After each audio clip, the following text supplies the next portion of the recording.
All right, episode 1 of Down Pat, the Patriots Podcast. Here we got me, Ev. We got Adam right here. If you're watching this on YouTube, the number one Patriots podcast, the newly number one Patriots podcast out there. And then Adam's over here. We got Jake down here. Jake, you came up with the name Down Pat. Where'd that come from? You said come up with a name, and I literally the first thing that popped into my mind was Down Pat. So that's how much effort we really put into this. It was we a just lot said, of thought. Hey, you guys want to do a Patriots podcast? Yes. Think of a name. I think we all said we're down. I think we also were down or something like that. Like I'm down. And then so there was thought that went into it.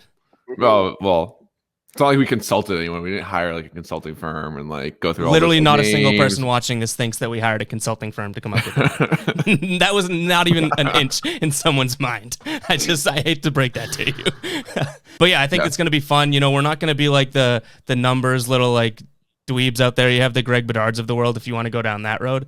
Wow, calling out guys. I actually came up. I'm coming out guns blazing. Come on, with a name like Boston Sports Journal, you're telling me you don't like that? You're telling me that's not creative? That's fair, but we're just gonna have fun doing this. So hopefully, a lot of you guys watching have fun as well, listening and watching and everything like that. And we're definitely gonna involve the comments and whatnot moving forward too. So if you are watching on YouTube, hit that subscribe button. Make sure you're liking this video and letting us know in the comments down below what you think. Got it down. Got it down. What it do? I be breaking records when I'm breaking records. I be cooking up cause I got the sauce. Ain't no wagon bit, ain't nobody getting up. I just turned up the heat on them and reclining the seat on them. I just kick up my feet on them. I be chilling, man. I got it down. Yeah. I got it down, Pat. Got the team on my back. Cola Woody, where you at with the work? But we don't have a strict format, so we're just gonna kind of bounce around. We're gonna talk about, I guess, our takeaways from the preseason game that we watched last week, the first preseason game. So Adam, maybe you take it away here. All right, sure. Big takeaways, I guess. Right out of the gate, everyone's looking at Mac Jones, right? That's what we're all excited for. That's what the Patriots are cheering for. And my first takeaway, God, Cam Newton's bad, huh? Like, he's just bad. What was different? We were so teased, his motion's different. He's worked on it all offseason. What? I'm just going to give a quick rant. I cannot watch Cam Newton be the Patriots quarterback again. It's not like I love Cam Newton. His little cigar thing, YouTube whatever thing. I don't know if you've ever seen it. It's entertaining. Good product. Him as a guy, go be an analyst, go talk about cigars, drink your whiskey. That's great. Your throwing motion. I literally watch Cam Newton, and when he spikes the ball 3 yards, it's you know what? That's not the worst thing to happen. That's my first thought, because the whole time he's driving the ball down, I'm just waiting for him to throw a pick. I'm waiting for Chase Young, him to see the blitz and just hold the ball for 2 seconds too long. I'm just waiting for something bad to happen. So Mac Jones, I think we got to pump the brakes a little bit. Don't get me wrong. Did he look way better than Cam Newton to me? Yes. And do I want him to start? Yes. But because I think Cam Newton is so bad, people are acting like Mac Jones is already the next Tom Brady. I'm not there yet, but it is refreshing seeing someone who could go through progressions and run the Patriots offense. So that was my takeaway. Jake loved Mac Jones before the draft. Everything we're in a bunch of group chats, and we're in group chats, and everyone hated it. And Jake wanted the pick. He loved the pick, and then he got the pick. So Jake, I feel like you kind of are on cloud nine watching Cam suck, and then Mac go out there and sling it. Yeah, I haven't had the best record, I guess, with guys I've wanted that they got. But I won't go down the whole list of it, but Lawrence Maroney. His password for a long time was Maroney 39. So. Hey, don't tell people. That's a security issue. Just doxed his password. Hack this podcast now. No, but we can definitely get to Mac Jones as I think a bigger talking point, obviously. But that was a good takeaway, Adam. But I think my biggest takeaway, honestly, is I'm giving him props. Is I don't care what it costs to get Gilmore back this season, but I will personally chip in. I will start GoFundMe if it takes that to get him back in the field. JC Jackson. The $5,000 we're going to raise is really good. Well, we just see Gilmore in the airports. That was the time we could have. Yeah, Gilmore walked right by Jake and I, and he was lost. Like he had no clue where he was going. I had no idea how to manage JetBlue's terminal. Like absolutely just. Logan Airport can be tricky. Well, he was tricked. He was confirmed tricked. He might not have made his flight, so he's probably signing or whatever. And Jake's brain started like going. He goes, "Where do you think he's going?" And I go, "Jake, we're in an airport. Stephon Gilmore literally could be going anywhere at this moment." He's like, "Yeah, but like, do you think he's getting traded, or what part of the country is he going to?" I was like, "We could have started rumors right there. If we saw him like going to Chicago, like we would have been like." But yeah, I think J.C. Jackson, like I don't know if you guys saw, but he came in at 49 in the top 100 players. Yeah. I'm a huge JC Jackson fan. I think that's pretty high for him, especially when Gilmore was 47. I know Gilmore injured, but that number 2, if Gilmore's not there, that other corner spot scares the crap out of me. And I think it's the one thing that can keep that defense from not being like that front 7 is going to be really good. Matt Judon looked awesome. Like Hightower back. They have a lot of guys. It doesn't matter. Like if you have a Jalen Mills or a Michael Jackson Sr. or whatever, not the pop star, but you're Michael Jackson at the other corner spot, like you're going to get picked. Like that's going to be a weakness that's going to get picked on all season. So, and we're going to be sitting there like week 10 with no Gilmore and be like, holy crap, this defense like isn't as good as we thought it was because every quarterback is just feasting on our number 2 corner. I think like that was like even the first, I think, pass of the game was on Mills. He's a step late. Like I think Mills is a good player, but he's not an outside corner. Mm-hmm. And so Gilmore coming back like needs to happen, and it needs to happen soon because I don't know. There's no other option on this roster right now besides him. So. I saw a lot of like stills too after the game where like if you're just obviously watching the broadcast and watching the game, you wouldn't have noticed how many times like the corners of the secondary just in general got like toasted, and you know, either Fitzpatrick or what was his name, like Heineken or whatever, comes in after him and like didn't hit the guy. So obviously the fan watching at home doesn't even realize what just happened. But I saw like a bunch of screenshots after the fact, and it was like, I mean, this is gonna kill you someday. Like this guy is like 10 yards of separation here, and he gave him a 10-yard buffer. He's playing like off coverage too.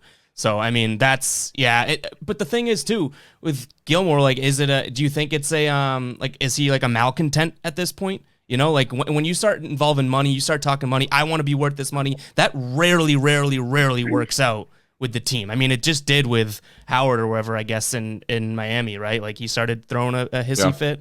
But I feel like the minute you start talking about, you're not paying me what I'm worth and we have to go down this road, like I feel like that rarely ends in, hey, I'm going to come back and do my best I can for you, even if he gets his money.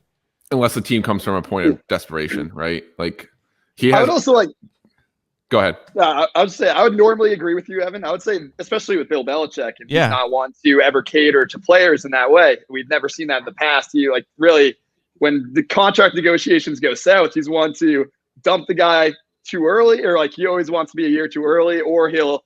I mean, we all know the Malcolm Butler situation. That stemmed from like the contract, like so what have you. But I would also say like this offseason is different. Like Bill's obviously spending. I feel like it's more personal for him. He knows how like I know it's preseason game 1, but like Ryan Fitzpatrick, like the glaring weakness of that defense was like 3rd and intermediate. And I feel like Fitzpatrick and Heineke for that matter, they were picking up 3rd and 5 to 3rd and 7 pretty much every time. And like you said, Jake, it was always going against like the secondary, like the second corner. And that is a concern. I would say with Gilmore, like his personality strikes me like he's like football. Like it doesn't say like, he's not. I don't feel like he's like a big personality in the sense that he's holding out because I don't feel like he would like shift the locker room. I feel like he simply just wants to. Yeah, it's a big situation. He's coming off an injury. He doesn't have like we don't know what his next contract would be, and he wants to be paid appropriately. I would hope that they'll meet in the middle, but.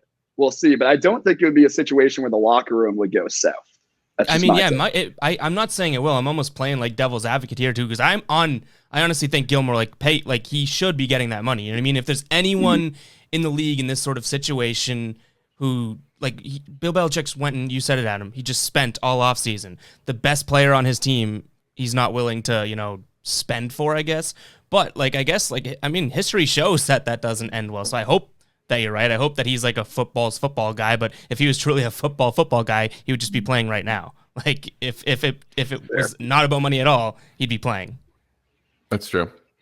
And the other thing I'll say too is like we'll see this, but the reason JC Jackson was the number 49 ranked player is because he's a playmaker, got 9 picks. He's not getting picks next. Like, why throw at J.C. Jackson at all next year? Like, you're taking away from him not being the number 2. You're taking away his biggest strength as a playmaker. Like, what quarterback is ever going to throw in his vicinity at all next season if Gilmore is not on the field? So it's another, like, that's a big turnover. You're potentially losing, 5 to 10 turnovers next year from not having Gilmore in the field. Yeah. But I think get him out there. I think give him, I mean, like I said just 2 seconds ago, if there's anyone that's deserving of that, and it's already happened across the league where a couple other defensive backs now got their money, like give him the money. He's the best player on the team. He's kind of gone through the trade rumors and everything like that. He's still here right now. You're screwed if you don't pay him. So why not? You make so much money. They have money to spend on him. Do it. Can I make a prediction right now? No. Go off. As an NFL draft guy, I'm just saying, as an NFL draft guy, I will put very good money that one of the first 2 picks in next year's draft for the Pats is a corner, and I would say more likely than not, it's going to be a first round pick. Is a corner like they're going to get rid of Gilmore? Well, Gilmore's a free agent. The second round pick's going to be a safety. They're going to let him walk. Well, I think they would make Gilmore like a 1-year deal, but J.C. Jackson's also a free agent next year. Like, that cornerback spot doesn't have a lot of potential long term. Yeah. Do we have any hope? Do we have any hope for Joe Juwan Williams? No. Do we have any hope for him? Like, I know we had the pick in garbage time, but I'm saying do we? I mean, it's what second round pick was it 3 years ago? Yeah, it's out of his third year. Yeah. To me, I don't think he's ever going to be a guy like he always was a guy that was going to be a matchup scenario guy. Like, he's on a big wide receiver or a tight end kind of guy. Like, he's never someone to be confident. Like, oh, he's on one side of the field. Like, he's locking down you put any speed guy on him, he's toast. He's toast. So no, I think he's someone that would have benefited having a very niche role in a really good secondary and doing that well, but he hasn't even done that well. So I don't know. I don't have much hope. Yeah, it was pretty rough looking. All right. I do want to talk about a positive, all right? Yeah, let's talk positive. I think Adam can take this away in a second, but so they bring in this guy, they sign him or whatever, Quinn Nordine. When we grew up, Jake, we'd play Madden with Adam. We'd go over his house, have to sit on his floor super uncomfortably while we play Madden. We could be smoking Adam in Madden. All he cared about was punting the ball down inside the 5 or making a 55-yard field goal with Sebastian Janikowski. All Adam cared about was special teams in a freaking video game. So that almost speaks to that's. To give credit, he was the best special teams player I've ever seen in Madden. Just unbelievable. He did win games with special teams in Madden. He did. It was kind of unheard of. You're not making me sound like the coolest, most fun guy to hang out with in the world. But most people when it's 3rd and 6, at the 50, they incomplete pass, you're gonna go for it. You're at the 50. We're playing Madden. I'm like, no. Top and corner, baby. Let me angle this one out. This is exciting. I get up for special teams. I am happy. I think you can, and this is quick relating this to the Patriots.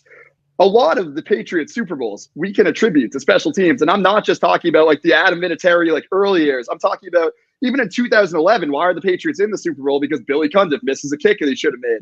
You can look at the Rams Super Bowl. Steven Gostkowski made that kick to make it a 10-point game. If he misses that, they have a chance to tie the game down the stretch. More importantly, Ryan Allen, you could put in a top 3 player in that Patriots-Rams Super Bowl. I believe. MVP, Ryan Allen. You literally could have you could make the argument that Ryan Allen could have had an MVP case that year. But this is just my big rant to say, Nick Folk was good last year. We all can admit that. He surpassed all expectations. And I know Belichick likes consistency and I don't know, that guy 43 yards and in, he's pretty consistent. But he might be the least sexy kicker of all time. It's you're 48 yards out and Bill's punting because he doesn't think that Nick Folk can get the leg there. So to see Quinn Nordine, and we're just going to call him Quinn on this podcast because he's already a first name guy. It's Kobe, it's LeBron, and it's Quinn. So to see this guy line up from 50 and in the rain in Foxborough, not necessarily the hottest day, when the other kicker was duck hooking it from 40 yards out and he just strikes it from 50, 2/3 up the net. That thing's easily good from 70. And it's right down the middle. I'm oh, I can get up for this guy. My one tick on him. You did get up for him. I did get up for him. You did. I'm still up for him. But contact the doctor. My one knock on this guy is like, yes, he missed the point after, and like, no, I feel like people are brushing over that. That's going to get him to not make this team, because I watched him in college. Actually, I went to Penn State. Little background: he's obviously a Michigan kicker. He was known for missing the bunnies. Like that's his thing. He misses like the 30-yard. He misses the 30-yard kicks, but he makes them 50. He's this guy who, like, I think it's obviously just like a concentration thing, like, because we know he's got the leg, but that's something like we can't be missing point afters. As we know, another special teams game, 2015 AFC Championship game, Steven Gostkowski doesn't miss that point after. That's going to overtime. Not to bring up bad memories, but my point is, yes, I'll say, Adam, I feel like I know these are all super memorable things, but I kind of feel like you plot your Patriots memory around special team events. Yeah. Like, I get those are you know what? Ask a Vikings fan about that Blair Walsh miss kick. Hey, there's nothing worse than losing a game on a freaking bunny kick. So I want my kick in this. Patriots fans, we've been so lucky, and it's not just luck. Bill is a special teams guy. He's got that background. There's a reason why we've won games on special teams. There's a reason why we put more money towards it. And a lot of people mock it. You know, your Felgers and Mazs are like, why are you like having this guy have a roster spot, like, just to like kick, like, you know, lock down kicks? But it makes difference. It does affect games. And I'm one that I want to have a good kicker. I want to have a good punting unit. You watch the Chargers last year. Like, if that was our team, we would come on this podcast every single week and be like, what is going on? So the fact that we don't have to worry about special teams, that's a blessing. And I'll be here to be Quinn's #1 fan all year on. I'll have the jersey on in a couple weeks. Don't you worry. Yeah, I mean, usually kickers, they take their helmet off and you're like, oh, that guy's kind of a squid, right? But this guy comes in and all of a sudden you just see him and you're like, okay, that makes me think about some things. Like, this guy. I gotta sit back a little bit. Gotta move the needle. Okay, so yeah, stud kicker. He missed the extra point. I don't like hearing that he missed a lot of bunnies. That was kind of like a rain on my parade. I said we're going to talk about positive things, but I'm not shocked that you went down the rabbit hole to like figure out what he ate for breakfast that morning. Like, figured a way to in a lab, like, combine Folk and Quinn, because it sounds like together they'd be the perfect kicker, right? Yeah. Hall of Fame. Money from 43 in. Hey, I don't know. Just splice them together somehow. I don't know how you do it. But if you're talking about like the sexier option, I mean, like, not just physically, but literally like watching them the game. I'm sorry, like when the Patriots had to punt when they like could have had a 52-yard field goal, but Bill wouldn't line them out. Like, if we're also gonna have an offense that like wants to put up points this year, like, what a concept. AKA the opposite of last year. Like, so back, please, not Cam Newton. Like, we saw Mac Jones's drives end in a long field goal. That's something that did not happen last year. So it's just I would like him to be our kicker. We'll see what happens. But yeah, I think it's his job to lose as long 100%. As he stops missing points after. Do you want to, you guys want to talk about N'Keal Harry? I mean, we kind of talked about stuff that we saw last week. Harry? Yeah, that was a stupid question for Jake. That whole spiel about Adam and special Harry teams. Let me say that spiel all over again for N'Keal Harry with Jake. But we talk about, like, last week. Maybe we do get into. I know you're talking about before we hit the record button, Jake. Like, talking about kind of what we're looking for moving forward. Maybe not in this upcoming game either. Just in general, like, what are you looking to see as you watch these preseason games from these guys? And N'Keal Harry's probably the bigger topic, and I think we'll all dive into the Mac Jones versus Cam Newton type of thing later on in the show as well. But N'Keal's probably a good starting point, Jake. Well, I mean, you can't really, like, as much as you want to listen to like practice coverage, like, at the end of the day, it's a bunch of like Pat's beat writers. Like, it's hard to tell if it's a fully live drill, not a live drill, whatever. But like everything you're hearing from camp, every practice, even today in the joint practices, it's like N'Keal Harry has stood out. N'Keal Harry's made a play. N'Keal Harry made this catch. N'Keal Harry, was 4-0 in one-on-ones, but again, it's against Michael Jackson Sr., so I don't know, like, take that for what it's worth, right? And then he goes out in the preseason game, everyone's hyped up, and he's not open. He's being covered by I forget his name, the Penn State guy who's a safety in the third quarter, like 101, and he's not getting open. Like, what's happening here? Like, so is it just something like the quarterbacks aren't targeting him in the games? They're not targeting him, plays being called. There's a disconnect with what we're hearing in practice and then what we actually see as a fan on the field. And I've been the biggest N'Keal Harry supporter. I don't have to go into the whole thing, but since day one, like big time N'Keal Harry supporter. I think he's got a raw deal here in New England. But at some point, dude, like you got to make a play in a game just to like show what you're about. Like go up and make a catch. But Jake, but they got to give him that. Throw it to him. I've always said that they got to throw it to him. Also, like Jake, as you know, Jake is covers college football, and he is great at it. And as you know, you watch N'Keal Harry play in college. He wasn't all that open in college. It's not his thing. No. You're like but it's not about separation for him. He's a jump ball 50-50 guy, and he comes down with it. Go watch him at Arizona State. His routes weren't like they just threw it outside to him, and he just little boyed the smaller corner. And I saw that route like Mac Jones dropping a bucket to Muhammad Wilkerson. Throw that to N'Keal Harry. That's a Harry. Yeah. Why is that not Harry? Can we get a 50-50 ball to your big receiver? Like my issue with the Patriots and drafting N'Keal Harry. Did we draft N'Keal Harry for him to get separation? He didn't do that in college. So why don't you draft it? Like if you're going to get N'Keal Harry, throw him the 50-50 ball because that's what he does 100%. well. 100%. Put him in a position to succeed. Yeah. I've always said this. They drafted Sonny Michel thinking that he was Nick Chubb.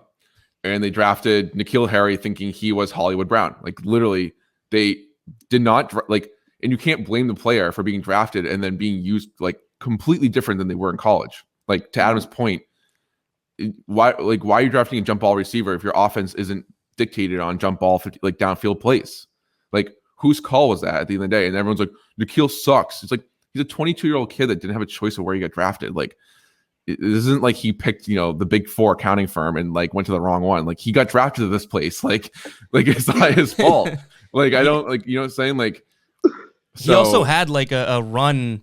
I feel like it all came crumbling down with the out of bounds against Kansas City. But there was like a 2-week stretch where, not necessarily, they weren't giving him the 50-50 balls, but they were finding ways to put the ball in his hands. And now he was making plays. And then I do think, like, for whatever reason in my head, it's like when he stepped out of bounds but didn't step out of bounds, like everything just like shut down for him. Yeah, like not him personally, but just like I don't remember him doing anything after that, which is tough. But like even last year, that Seahawks game, like he caught, I think it was 8 balls, 80 yards, something. Yeah. Like 2 of them were contested. I think, if I remember. Yeah, he got that one crazy hit. He held into the ball. He got them to the 1 yard line in the last. Yeah. That was his catch. And then it's like would have liked him after to get that, in, like you don't throw to him at all the rest of the year like that. Like it doesn't make sense to me. So I think like I'm hoping that Mac Jones is the guy that gets on page with them. Like Mac Jones, we've seen him like throw those balls in college. Like we've seen him. Cam Newton, but as a rookie in the NFL is like that's how. That's so scary to think about. One of those gets picked, and he's like, he's like, I can't throw a 50-50 ball anymore. That's how I get off the field, right? So, but the difference is Cam Newton can't throw the ball. So it's like as much as people like this is like my one thing. It's like everyone's coming at N'Keal Harry, like calling him a bust at 22. All right, his first year he missed. He's on the IR.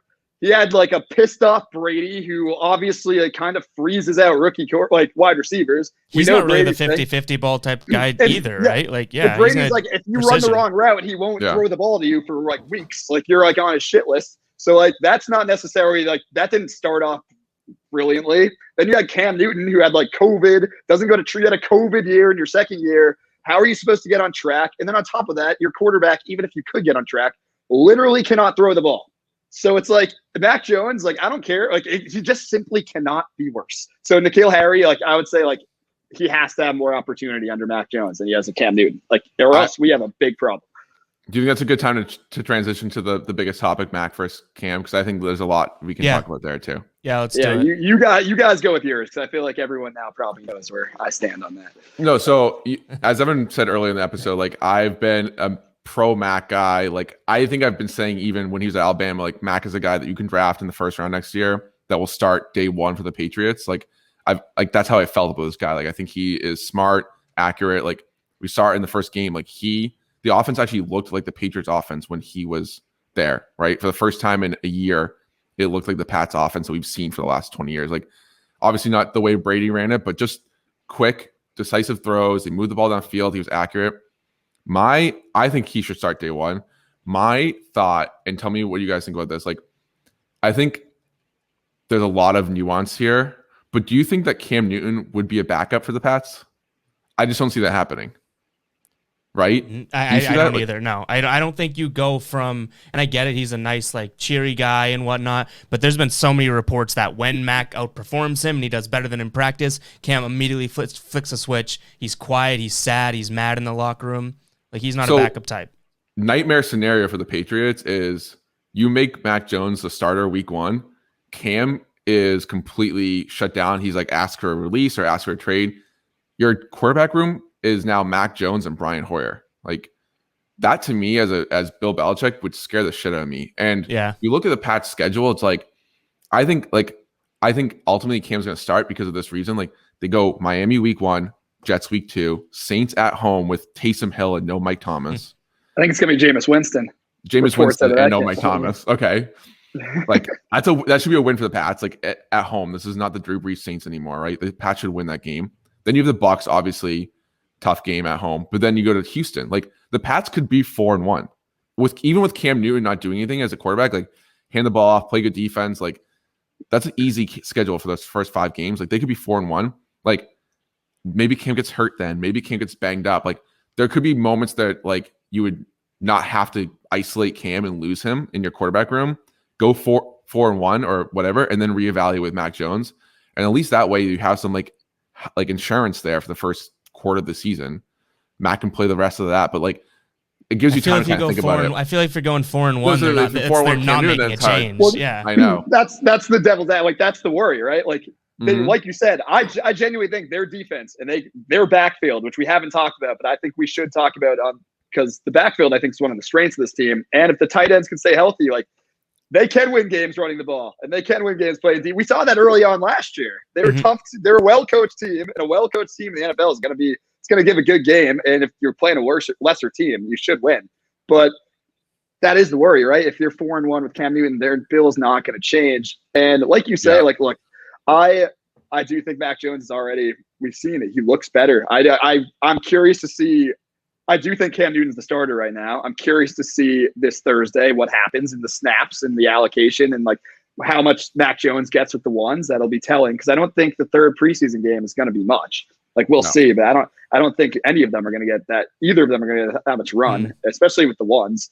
So this week is telling with regards to that. I saw Cam Newton didn't say he's been named the starter yet today, so that's significant because you'd think that Bill is going to have to name the starter probably at the end of this week, like, right? At least internally, they're going to have to know who the starting quarterback is. I think so. So we should know soon. Like, I mean, I don't know if it'll be leaked out, but with the way media is these days, like, you probably would think we'd have an idea. But I don't know. The issue right now, like, will we lose Cam Newton if you start Mac Jones week 1? I don't know if but I'm saying I don't know if Cam Newton has another avenue. I don't think anyone in this league wants him right now. I don't even know why the Patriots want him. Like, honestly, have we ever seen quarterbacking like that and then getting another draft, like getting another contract? Like, Cam Newton's a beneficiary right now. He had a really bad year last year, and I don't think people are talking about that enough. Everyone likes, he's a very likable guy, but at the end of the day, like, he is a backup quarterback right now. Like, he's not better than that. He should not be starting in the NFL. Is his ego backup quarterback worthy? And I don't think it is, right? Like, I don't think he thinks But then he won't be. Then he has no place in the NFL anymore, in my opinion. No, if he's not willing to have a backup role, then he should just do his cigar and whiskey little show. And check it out, guys. It's a good one. I might need a job soon. So. He's got like 8 kids you got to pay child support for. So that whiskey show better be bringing in a lot of revenue, because otherwise, you're playing for the 30 years. Jake kind of mentioned it though too. It's like, even if you lose Cam Newton, then you do now go right to Brian Hoyer, and then you're kind of like, oh, we have a rookie and a legit, like, straight up backup. You know what I mean? At least we're one sprained ankle away from having Brian Hoyer play significant time next season. Like, in that scenario, that's where actually the Stidham injury is kind of underrated, because, like, I know Stidham's not good, but, like, I would at least as a fan be like, okay, if Stidham comes in for a game, I'll watch. Like, Brian Hoyer playing next year at all, to me, is nightmare fuel. Like, I will that I will watch the game because I will watch the game. When did he play last? Was that the COVID game where he City. played? But he looked good, and then everyone's kind of and then he looked good, and then it just you talk about like after 3 throws the wheels fall off something. Holy crap! The wheels were in 1992 or something. It was so bad. He threw that one ball. There's literally no one in like a 50-yard vicinity but a Kansas City sack right at the took half. The sack at the end of what? His whole thing. He's supposed to be like a game manager. Dude. What are you doing? That was so bad. But to your take, Jake, like there's going to be cuts. Brian Hoyer is not going to be on this roster. I cannot think he's going to be on this roster. Like I feel like you draft Mac, you and then you bring back Hoyer. It only there's something there to me. Yeah, because I think they like him. He's like I look at Hoyer as more like a coach than a quarterback at this point. Yeah, he's like a mentor. But then they might that might be why he's there for Mac for a rookie quarterback. But I'm saying, God forbid, interest in him ever stepping in the field next season. That's what I'm saying, though. If he ever did go down, and like it's something like if Cam Newton shot his way out of town, you'd think there's someone on the waiver wire that they bring in that's better than Brian Hoyer. Like there's gonna be someone available. Scenario, like there's no one.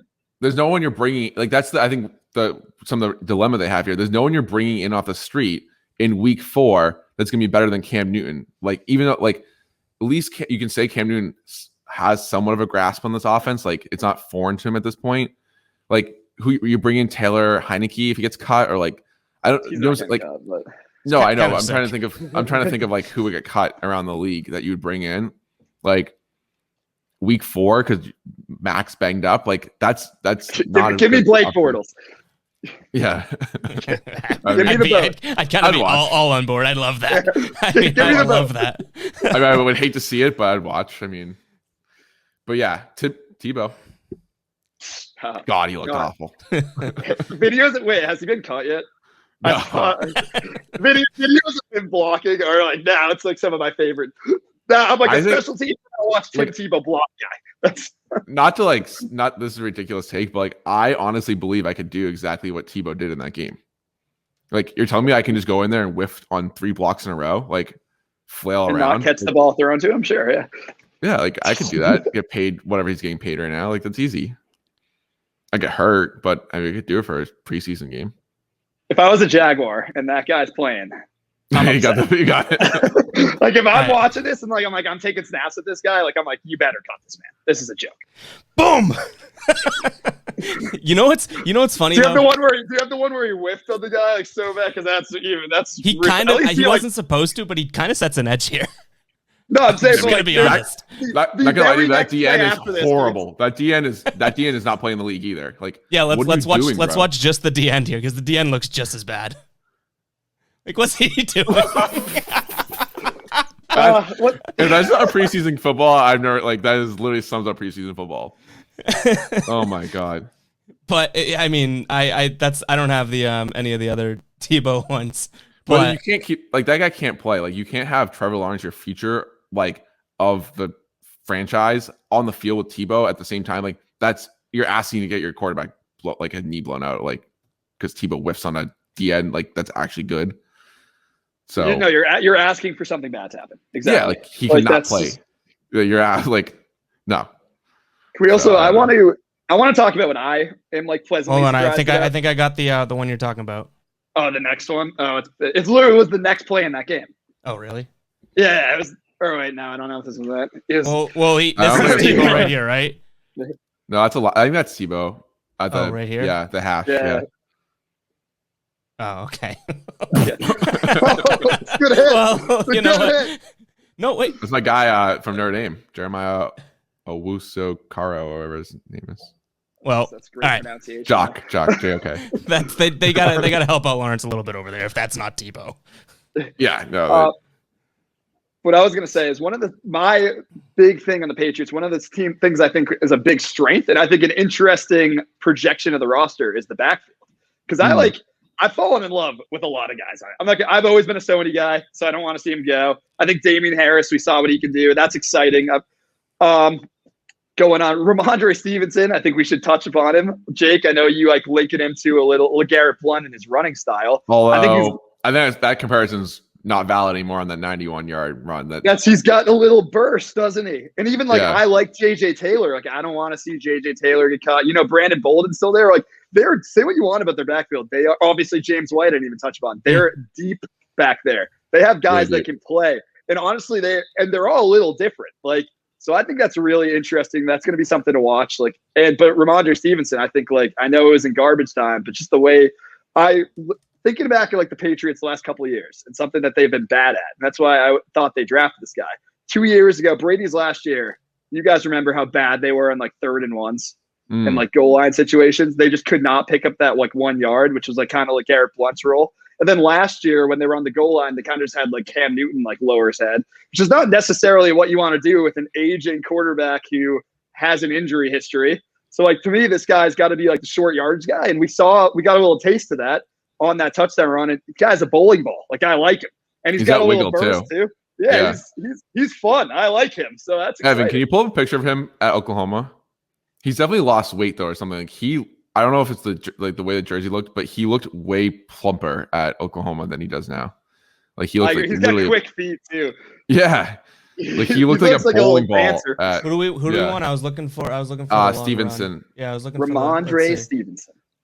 I got the long run. I got the long run too for after this. Okay, compare it after. Like I'm not sure it's the same guy. Like he just looks thicker at Oklahoma. I agree with you. I mean, even watching like his Oklahoma highlights, because I'm not gonna. Like, he just looks like. But I'm not gonna. He looks like he's having fun in that picture. Well, he was high. Like he's happy. He was high for like half the season. I think that's why he was suspended. All right, we got the run because that's where like you talk about the maybe like the correct term with running backs too is when they hit that like next next gear. I mean, call me nuts, but like honestly, the 1 yard touchdown run to me, like that's I think going to be more important for this team because I don't know how much. I don't. He's not going to. No, this won't happen. Yeah, but that 1 yard, like that's where right here when you're past the secondary now, and then the rest is history. But I know. Let's not mention that he's going against 3rd and 4th stringers. But, yeah, like 51's never playing. Was that Tebow trying to catch him? Yeah, 51's never playing.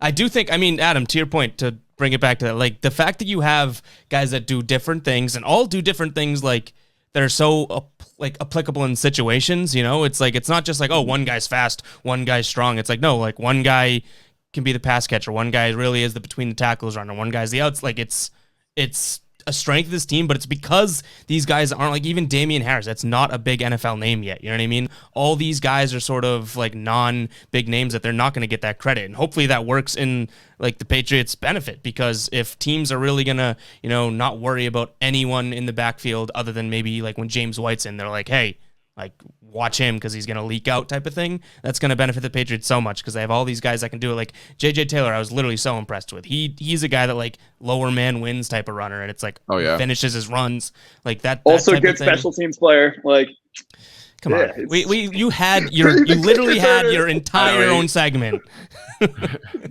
That's why you wanted to bring that up with Bolden too. No, I think Brandon Bolden's time might be over. I don't know. I'd rather J.J. Taylor make the team, but that's just me. I agree with that. But I guess Bolden's been looking good in camp too, so I don't know.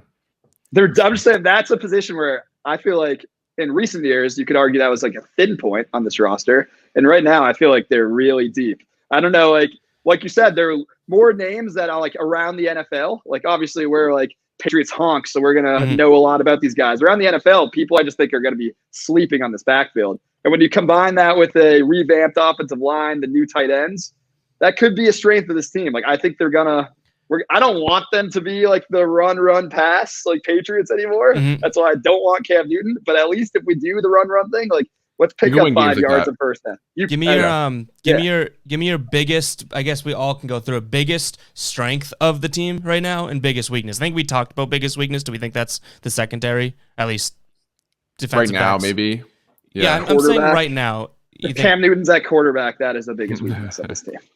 Come on. That's kind of fair. I mean, I would kind of say that if Cam Newton's even, I will say this too, even with Mac Jones, I think I don't even know if we gave her we all want Mac over Cam. I think we kind of alluded to that, but even that, it's like, then you still are relying on a rookie. You know what I mean? Like it's a weakness. Like you said, Jake, like the quarterback room, it's not good. It's not ideal. Yeah, it's not. There's potential there with Mac, but it's definitely not a strength at the moment. So biggest, do we go secondary or quarterback then, if we have to give the down pat stamp of biggest weakness? I think that's fair for now. Which one? Stamp one of them. I would say until Gilmore comes back, I'd say secondary is my biggest concern. Like that cornerback position is definitely shaky. Yeah. What about the strength then? Because we were just talking about the backfield. I don't know if that's like, to me, the biggest strength. It's definitely one of them. I would go offensive line, I think, if I had to pick one. I think you got 5. I think I know you got blown by Chase Young, but every left tackle in the league's going to get blown by Chase Young next year. I think you have 5 Pro Bowl guys in that, like Pro Bowl potential guys on that roster across the line with Wynn, Mason, Owenu, Andrews and Brown. Like those are 5 guys that I wouldn't be shocked if any of them made the Pro Bowl next season. Like I miss seeing Brown. He's so big, and he's so just like so big. Oh my God. I saw him in a Patriots uniform again. I'm like, let's go. Like that just fired me up when they next to Mike Reese. My guy Mike Reese. It's like looks like the Hobbit and I don't know. That just ended in a Mike Reese insult. You didn't even say what the comparison was. What's the big things from Lord of the Rings? Ogre or whatever. A giant? Not a big Lord of the Rings guy, I'm not going to lie. Not either. I don't know. I read The Hobbit in like 9th grade, but that's about it. Yeah, for our school. Yeah, I did too. I spark noted that as well. Patriots Podcast. I was also going to actually say that the offensive line to me is the biggest, but I don't want to necessarily copy Jake. But I do. I think like that is, but that kind of goes to my backfield take. Like I think the Patriots are going to try to be a bruising team, and in the short term of like we'll see what Mac Jones can do. But if you're going to have a rookie quarterback start, you're going to have to lean on the run. Like so, I think and also you're going to have to protect your quarterback. Yeah, we know like Mac Jones we didn't really talk about in this, but his durability is a little bit of a concern. I think like right now he doesn't necessarily have an NFL body. So if you want to keep that guy on the field, you're going to have to protect him. I think there's no Bill Belichick. Also that offensive line, like they have a lot of experience playing with each other, and that's always good for offensive line. So I think that's a strength, and I'll couple that with the backfield. And I think that is how they probably will plan on winning games, trying to get ahead early and then milking the clock late. It's kind of similar to what they did last year, but hopefully we have a guy who can, hang on to the football and not make mistakes towards the end of the game. Not to throw Cam Newton under the bus, but you've already done that multiple times this podcast. So I feel like we've taken a lot of shots at a lot of different guys. Yeah. Damn, making just enemies. To be clear, we actually are all optimistic about this season. Just to be clear. Sure. Yeah. No, I am. The schedule makes me optimistic. To be fair, that opening schedule is why I'm optimistic. Like 4-1 is not like that ridiculous. Yeah, but are you going to be fooled? Like, what was it this past year, where you kind of, we're in there thinking this is going to be a really successful season, and then kind of shit hits the fan. I don't know if you were thinking that. This is like the reason why I'm optimistic, and why I think all Patriots fans should be a little optimistic. Bill Belichick is not spending the kind of money he just spent to be a middling roster. He's not I don't think he looks at this as a bridge year. He's not spending all that money in the offseason to be mediocre to bad. I think he has his sights to being a good football team. I think the Patriots, for the first time in a really long time, are flying under the radar in the NFL. Nobody's talking about them. I think that could lead to being a very good thing for this roster. Agreed. No one circles them on the schedule. Like they come in and take care of business, especially if it's like a ground and pound type of like we're going to beat you up type of team. 100%. All right. Do we have any last minute things, or you think this seals the deal for episode 1? I think this seals the deal. I think that was maybe interesting if we go through the schedule next time. Okay. Episode 2, we look at the schedule. We got to give our predictions at some point. Yeah, I think there's a good cliffhanger to go into next week with like break down all 17 games and give us a little bit of a prediction to the fans. Love it. All right, again, this was Down Pat episode 1. If you're watching on YouTube, hit that subscribe button, like the video. Down Pat episode 1 is down. I thought I just heard an echo for a second. Oh, sorry. I was like, wait, what? That's exactly what happened. But it's in the books. We got your Patriots podcast, Down Pat. The only one you need to listen to and watch. But yeah, we got Adam again over here. We got Jake down here. Ev, make sure to hit that subscribe button and let us know what you think. We'll take all the feedback. I think Adam gets a little self-conscious about the feedback, but any sort of constructive criticism on the show or anything, be easy on him. Don't be easy on Jake, and definitely I didn't do anything wrong, so we'll just, yeah. But all right, we'll catch you guys in the next episode.